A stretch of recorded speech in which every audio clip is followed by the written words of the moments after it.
Hi everyone, and welcome to our first lecture, the lesson on real numbers.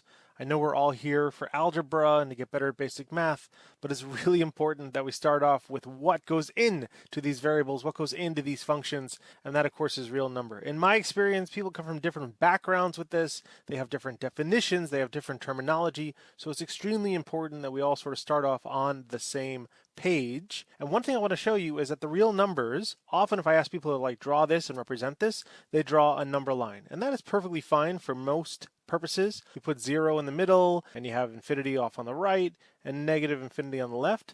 But I think this diagram, this picture, hides so much information and really doesn't get into the subtle nuances of what different kinds of numbers are out there. So I'd like to sort of walk through and talk about different kinds of numbers. So treat these as almost definitions.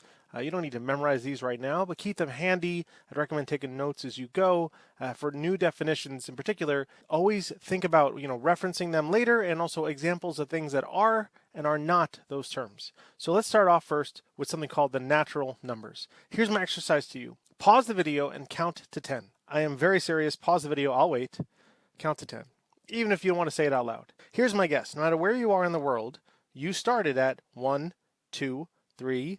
I have a small son. He can count to 10, skip 7, but we're working on that. So he starts at 1. So there's no real reason to start at 1. Would you be wrong if you said 0, 1, 2, 3, or 7, 8, 9, 10? I didn't really specify a starting place, but it's a very natural place to start and go sort of 1, 2, 3, 4, and count your way up. These numbers are called the natural numbers. If you think about it, and we're counting with our fingers, of course we start at 1, 2, and 3. If we're cavemen and we're counting how many woolly mammoth we killed this day, and we take our rock and we etch it into the cave, we go 1, 2, 3. This is a naturally great place to start. So these natural numbers, 1, 2, 3, 4, 5, we denote this by an N with a double bar on the left. Now, fast forward from caveman time to sort of ancient India, and think about nothing. The next number that entered the number system was 0. Now this is not an obvious jump, and it took a very long time to get there. It's a little difficult to symbolize, formalize, and conceptualize nothing. So we have 0, 1, 2, 3, 4, and off we go.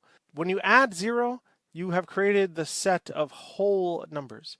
I remember whole because of the O in whole, and of course 0 looks like an O, so we have the set of whole numbers.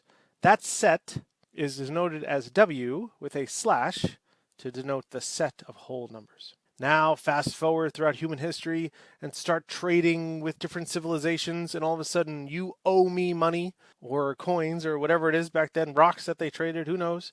So if you owe me something, you can have a debt, and after 0 came negative number. Now there's no limit to how much you can be in debt, so we go ... -3, -2, -1, 0, 1, 2, 3. You can certainly have profits. And now we have sort of to start to form the larger system of numbers that we know as integers. So this set of numbers is called integers. Now be careful here. For different reasons, we don't denote this set with the letter I. We denote it as Z. If you speak a little German, if you sprechen a little Deutsch, sorry, I don't, but one of the ways to say number in German is Zahlen, Z-A-H-L-E-N. So the Z comes from German for Zahlen. A lot of math, the first math textbooks, a lot of universities that had a lot of mathematicians were in Germany and France, and so you will often see a lot of German influence into the symbols that are in, or the language or descriptors, vocabulary of math. So here's the first one, Z for Zahlen. We don't use I. We tend to save I for interval, a little interval around the number. So I does get used, but just not here. So this is the integers, and this is Z.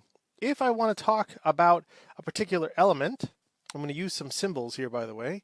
So if I want to say 1 is an integer, but I wanted to remove the English sentence look and feel of this, and I wanted to write this in symbols, I'd use the symbol that looks like a little e, but it's not an e. I'd say 1 is an element of Z. 1 is a member of the set of Z. This symbol, you can think of this as is an element of.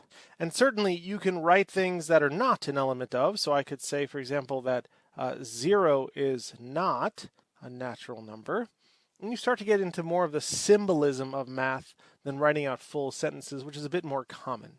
Now, after integers, fast forward to Egypt or Greece or some ancient civilization and start thinking about architecture and beautiful buildings and ratios, and you get yourself into the set of rational numbers. Rational numbers are ratios, or sometimes called fractions, of integers. I write it as a over b, and then I write a couple things. This bar, by the way, means such that, so the way that we have this so far is the set of all numbers a over b, such that a and b are integers.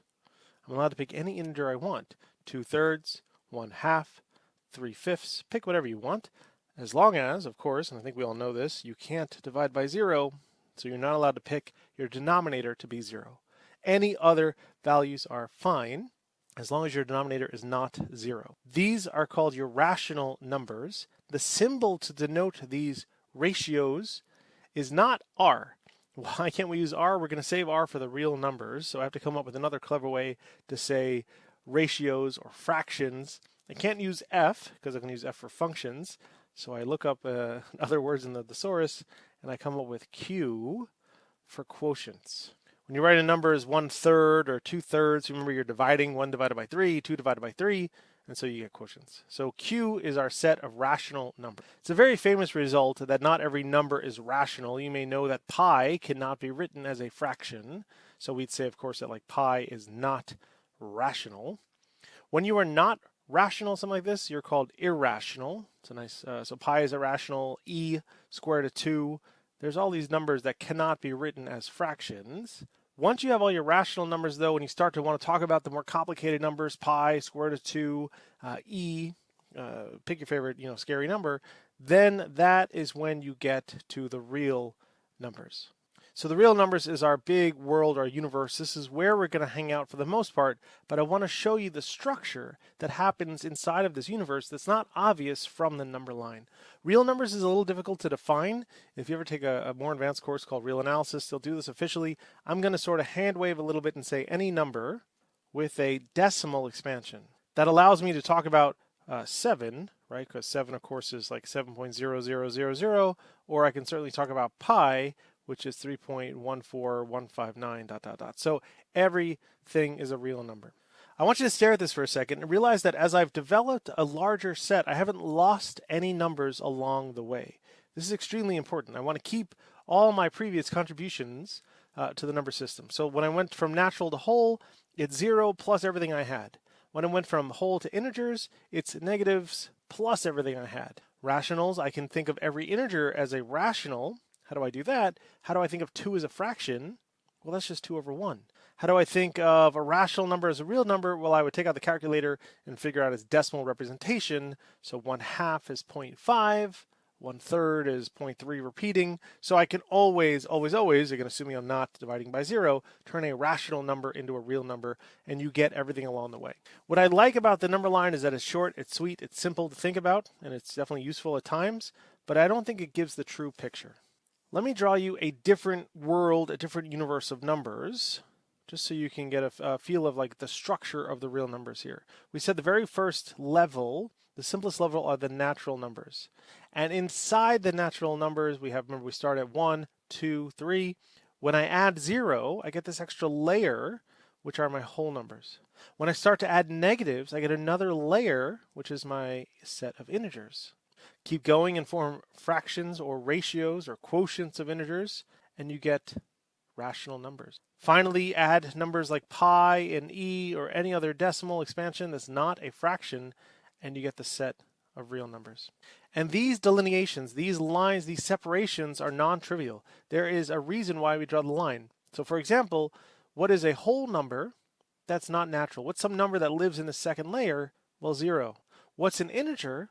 That's not whole. So over here we have like -1 and -2. These are different layers where different numbers live. What's a fraction, quotient? That is not an integer. How about 2/3? How about -5/2? Something like this. Of course, there are infinitely many choices and fractions I could pick. What's a real number? That is not a fraction. Pi is a famous example. How about √2? How about E? If you've seen E before, this is like 2.718. This is Euler's number. It's on the calculator somewhere. There are lots and lots more of these. So there are definitely levels and layers to the structure of real numbers that are certainly not obvious by just drawing the number line. If you want to write this in set notation, we tend to write this, if you want to be a little more formal about it, using the subset notation. So we say n is a subset of w. Natural numbers are a subset of the whole. W is a subset of z. Z is a subset of q. Q is a subset of r. This is the world, this is the universe that we will be focusing on in this class. This is what I want you to know. So if I start talking about integers, I want you to have in mind what they are and what they are not. If I talk about rational numbers, or if I want to show you y squared of 2 is not rational, I just want you to have in mind what these definitions are and the symbols that I'll use to talk about these sets or subsets of numbers. Now, I'm not supposed to tell you this, of course, but there's more out there, and maybe you know this, but this is a big secret. We don't really talk about them in this class, but there's one more layer, at least one more layer we could draw. Okay, you can in theory keep going, but the next layer out would be your complex numbers. I'm just going to mention this here just in case you've seen these before, but these are complex numbers. This is the set of numbers like a plus bi, and this is I, the imaginary number. So sometimes complex or imaginary numbers are called the same. A and b, you can pick any real number you want. And I, here's the thing that I think maybe you've seen this, maybe not. If you haven't seen this, ignore everything I'm saying right now. But I is the square root of negative 1. In particular, I squared is negative 1. So it's some imaginary number that when I square it gives me negative 1.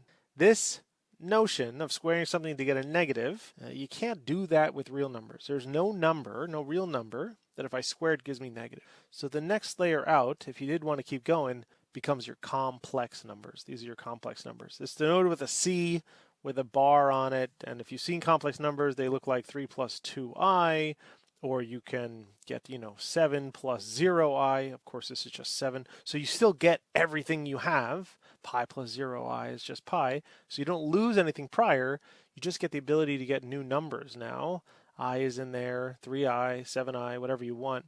Then you get a whole another layer of numbers. We won't talk too much about complex numbers in this class, but it's great if you know what they are, and if you take more advanced classes, you will certainly see them. Okay, keep this sheet handy. We're going to build off of this. Great job in the first lecture, and we'll see you next time.